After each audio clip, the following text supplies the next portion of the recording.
राजस्थान की सीमाओं पर स्थित एक छोटा सा शहर था, आदर्श नगर। उस शहर में हमेशा कोई न कोई हलचल मची रहती। इसका मुख्य कारण चार युवक हैं। उनके नाम है राहुल, समीर, विक्की और रोहित। इन चारों ने गांव में निकम्मे का नाम कमा लिया था। सुबह उठने से लेकर तो रात के सोने तक कोई न कोई प्रैंक करना, किसी न किसी को चिढ़ाना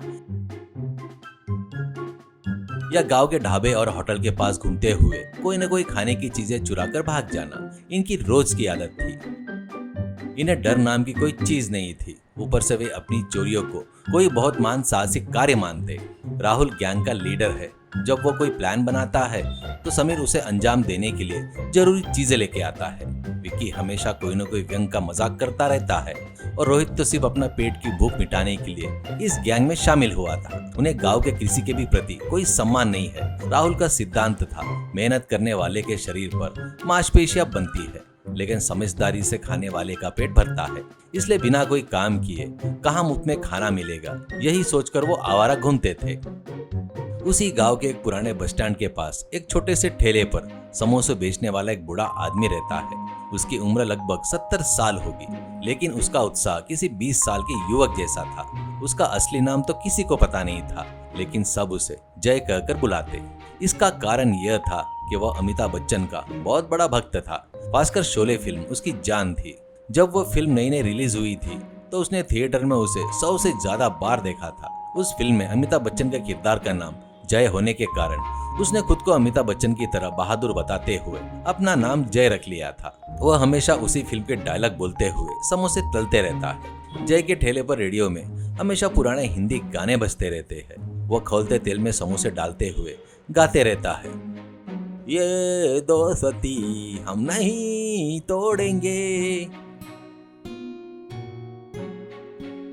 एक दिन दोपहर के समय पर राहुल, समीर, विक्की और रोहित बस स्टैंड के पास खाली पीली बैठे हुए थे। धूप बहुत तेज थी। पेट में भूख के मारे चूहे कूद रहे थे। ठीक तभी जय के ठेले के पास से आ रही गर्मा गर्म समोसे की महक उन तक पहुंचती है। राहुल, अरे समीर, वो महक सुन। उस बूढ़े जय के समोसे कोई मामूली समोसे नहीं है यार। वो लाल चटनी, उसके अंदर आलू मसाला, याद आते ही मुंह में पानी आ रहा है। आज किसी भी तरह उस ठेले पर हाथ मारना होगा। लेकिन राहुल, वो बूढ़ा कोई मामूली आदमी नहीं है। वो हमेशा शोले के डायलॉग बोलते हुए एकदम चौकन्ना रहता है। हम गए तो कर्ची से मारेगा। ऊपर से वह खुद को अमिताभ बच्चन समझता है। हमें गब्बर सिंह का गैंग समझकर पीट देगा। अरे मेरे पास एक आइडिया है। उस बूढ़े को अमिताभ बच्चन की दीवानगी है ना, हम उसी पागलपन का फायदा उठाएंगे। कल मैंने एक पुराने सिनेमा थिएटर के पीछे में शोले फिल्म का एक बड़ा सा वॉल पोस्टर देखा था। उसे लाकर प्लास्टिक की शीट पर चिपकाते हैं और हम चारों उसके पीछे छिप जाएंगे। उस पोस्टर को देखकर वो मंत्रमुग्ध हो जाएगा और उसी बीच हम अपना काम तमाम कर देंगे। अद्भुत यार विक्की, तुम्हारी होशियारी देखकर तो मुझे मजा आ गया। वह बूढ़ा पोस्टर में अमिताभ बच्चन का चेहरा देखकर अपनी सुध-बुध खो बैठेगा और हम यहाँ अपनी भूख मिटा लेंगे। चलो वो पोस्टर लेकर आते हैं। योजना के अनुसार उन्होंने शोले का पोस्टर का जुगाड़ कर लिया। उसे एक प्लास्टिक शीट पर चिपकाकर चारों उसके पीछे खड़े हो गए। इधर जय अपने ठेले पर समोसे तलते हुए अपने आप से डायलॉग बोल रहा था, अरे ओ सांबा, कितने समोसे हैं? सरकार, पूरे 52।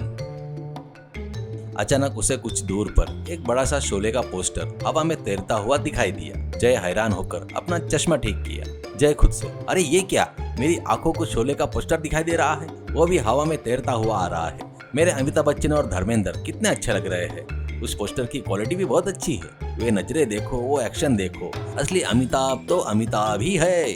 वो खुशी से भाव विभोर हो गया। वो चारों शीट के पीछे छिपकर दबे पाव धीरे धीरे ठेले की तरफ बढ़ने लगे। जय उसे देखकर मुंह बाय हैरानी से देख रहा था। अरे ये तो मेरे तरफ ही आ रहा है। शायद मेरी भक्ति से खुश होकर अमिताभ बच्चन जी मेरे पास आ रहे हैं, या फिर उस पोस्टर में जान आ गई है। सच में कलयुग में ऐसे अजूबे होते हैं क्या? समीर पोस्टर के पीछे से सीधे, ओए विक्की, झुक कर चल यार। अगर उस बूढ़े ने हमारे पैर देख लिए तो पकड़ लेगा। अपने कदम संभाल कर रखो। अरे चुप कर यार, वो पोस्टर देखकर वही ट्रांस में है। वो अब रियल लाइफ में नहीं, रियल लाइफ में जी रहा है। वो पोस्टर धीरे धीरे ठेले के टकराने जितना करीब आ गया। जय ने भक्ति भाव से हाथ जोड़ लिए। नमस्कार अमिताभ बच्चन जी, आपका मेरे ठेले के पास आना मेरा सौभाग्य है। असल में आपकी फिल्म देखकर मैंने अपना नाम बदल दिया है। आपकी आवाज, आपकी पर्सनालिटी, अरे बाप रे, क्या आप मेरे समोसे खाना चाहते हो? पोस्टर के पीछे राहुल की हंसी नहीं रुक रही थी। लेकिन खुद को रोकते हुए उसने धीरे से अपना हाथ बाहर निकाला और प्लेट में से 2 समोसे उठा लिए। उसके पीछे विक्की, रोहित और समीर ने भी हाथ बढ़ाए और जल्दी जल्दी समोसे निकाल लिए। जय हैरानी से देखते हुए, अरे वाह, अमिताभ बच्चन के हाथ कितनी तेजी से चल रहे हैं, कितनी पावर है उन हाथों में, क्या उन्हें मेरे समोसे इतने पसंद आए? देखिए, पोस्टर में हाथ आ रहे हैं और समोसे गायब हो रहे हैं। यह सच में अद्भुत है। अमिताभ बच्चन जी खाइए, ये खास आपके लिए ही गर्मा गर्म तले हैं। जब उनका पेट भर गया तो वो सीट धीरे धीरे पीछे जाने लगी। जय खुशी से उछल पड़ा। जय चिल्लाते हुए, अरे जा रहे हैं? फिर आइएगा अमिताभ बच्चन जी, कल मैं और ज्यादा समोसे रखूंगा। आपके आने से मेरा ठेला पावन हो गया। उस दिन चारों दोस्तों ने हंसते हुए समोसे का मजा लिया। यह उनका रोज का नाटक बन गया था। जय को पक्का विश्वास हो गया था कि हर दिन अमिताभ बच्चन जी उसके पास आ रहे हैं और समोसे खाकर जा रहे हैं। लेकिन उसी गांव में अशोक नाम का एक पढ़ा लिखा युवक रहता है। एक दिन जब वह जय के ठेले के पास चाय पी रहा था तो उसने इस अजूबे को देख लिया। उसने पोस्टर के पीछे छिपे उन युवकों की पूरी हरकत साफ साफ देख ली। उनके चले जाने के बाद अशोक जय के पास गया। अंकल, आप इस भ्रम में है कि अमिताभ बच्चन आ रहे हैं, लेकिन उस पोस्टर के पीछे हमारे गांव के वो निकम्मे राहुल का गैंग है। वे आपकी मासूमियत और आपका प्यार का फायदा उठाकर धोखा दे रहे हैं। आपकी मेहनत की कमाई के समोसे मुफ्त में खा रहे हैं। जय को अचानक बहुत बड़ा झटका लगा। क्या क्या कह रहे हो बेटा? मेरे अमिताभ बच्चन जी नहीं आए क्या? उस राहुल ने मुझे धोखा दिया क्या? मेरी भक्ति का मजाक उड़ाया? हाँ अंकल, वे पोस्टर के पीछे छिपकर आ रहे हैं। कल जब वे आए तो उस पोस्टर को मत देखिए, बल्कि नीचे उन पैरों को देखिए। उनकी फटी हुई चप्पलें और मैली पैंटें आपको दिख जाएंगी। तभी आपको सच समझ में आ जाएगा। जय को बहुत भयंकर गुस्सा आया। उसने चारों से बदला लेने का फैसला किया, जिन्होंने उसकी दीवानगी का फायदा उठाकर उसे बेवकूफ बनाया था। ठीक है बेटा, मैं उन्हें अब असली शोले फिल्म दिखाऊंगा। गब्बर सिंह को जितना गुस्सा आता है, मुझे भी आज उतना ही गुस्सा आ रहा है। हम भी वो है जो कभी नहीं हारते बेटा। अगले दिन जय पूरी तैयारी के साथ था।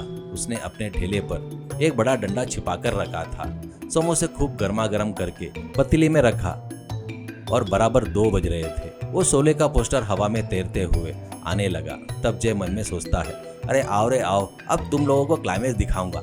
सिनेमा हॉल में इंटरवल हो सकता है, पर मेरे पास डायरेक्ट एंडिंग ही होगी। ऐसा कहकर बाहर से कुछ पता नहीं जैसे, अरे अमिताभ बच्चन जी आए हो क्या आप? आओ आओ, तुम्हारे लिए स्पेशल चटनी बनाया हूँ। तुम्हारे लिए तो मैं अपनी जान भी दे सकता हूँ। तो ये समोसे क्या चीज है? ऐसा कहते हुए नाटक कर रहा था। तो वो चारों लड़के पोस्टर के पीछे से खुश हो रहे थे। तभी राहुल, अरे यार, ये बुड्ढा तो अपने को देवदूत जैसा देख रहा है। अमिताभ बच्चन का नाम लिए तो बस ये पागल हो जाएगा। विक्की, वह बूढ़ा ठेले के पास तैयार खड़ा है। आज तो एक साथ 10 समोसे उड़ा लेंगे। आज तो मजा ही मजा है। उसे आज और जोश में ले आएंगे। पोस्टर के पास आते ही हमेशा की तरह हाथ बाहर निकले। भूख से तड़प रहे राहुल, विक्की, समीर और रोहित ने जल्दी जल्दी प्लेट में रखे समोसे उठा लिए, पर उनको पता नहीं था आज जय एक्शन मोड में था। तभी उसी समय जय ने अपने हाथ में पकड़े लाठी से एकदम उन चारों के हाथों पर जोर से ढबाडब मारा। राहुल, अरे बाप रे, मेरे हाथ गए रे बाबा, उस बुड्ढे ने मारा, मेरी जान जा रही है। ऐसा चिल्लाते हुए उस शीट को वहीं छोड़कर इधर उधर गिर गए। वो पोस्टर वहीं नीचे गिर गया। तब जय उस पोस्टर को इज्जत से उठाकर नीचे गिरे उन चारों को देखते हुए जोर से हंसते हुए, अरे मूर्खो, अमिताभ बच्चन जी को आड़े रखकर मेरे पास से चोरी कर रहे होगा तुम लोग। गब्बर सिंह से भी खतरनाक हो तुम लोग। तुमने समोसे चोरी नहीं किए, मेरी अभिमान की चोरी की है। इसलिए इन हाथों को तोड़ना जरूरी था। अब दोबारा इधर आए तो तुम्हारे पैर भी नहीं रहेंगे, करके चिल्लाता है। उस मार से उन चारों के हाथ जख्मी हो गए और सूज गए। गांव के लोग इकट्ठा हो गए और उन्हें पीटता देखकर ठहाके मारकर हंसने लगे। और अमिताभ बच्चन जी ने समोसे खाए क्या करके सब लोग उनका मजाक उड़ा रहे थे। उनका सिर शर्म से झुक जाता है। चोरी करके खाए तो मार पड़ेगी करके उनको समझ में आ गया। उस दिन से वो लोग जय की गाड़ी की तरफ आंख उठाकर भी नहीं देखे। पर जय अभी भी अपनी गाड़ी पर अमिताभ बच्चन के फोटो लगाकर, अगर कोई भूखा आए तो प्यार से समोसे देते हुए, चोरी छिपे आए तो मारकर भगाकर इज्जतदारी से जी रहा था। सीख, दूसरों की कमजोरी या उनके विश्वास का फायदा उठाकर उन्हें धोखा देना बहुत गलत है। चोरी और धोखा एक न एक दिन जरूर पकड़े जाते हैं और उनकी उचित सजा भी इंसान को अवश्य मिलती है। ईमानदारी से मेहनत करके काम करना ही सम्मानजनक जीवन है।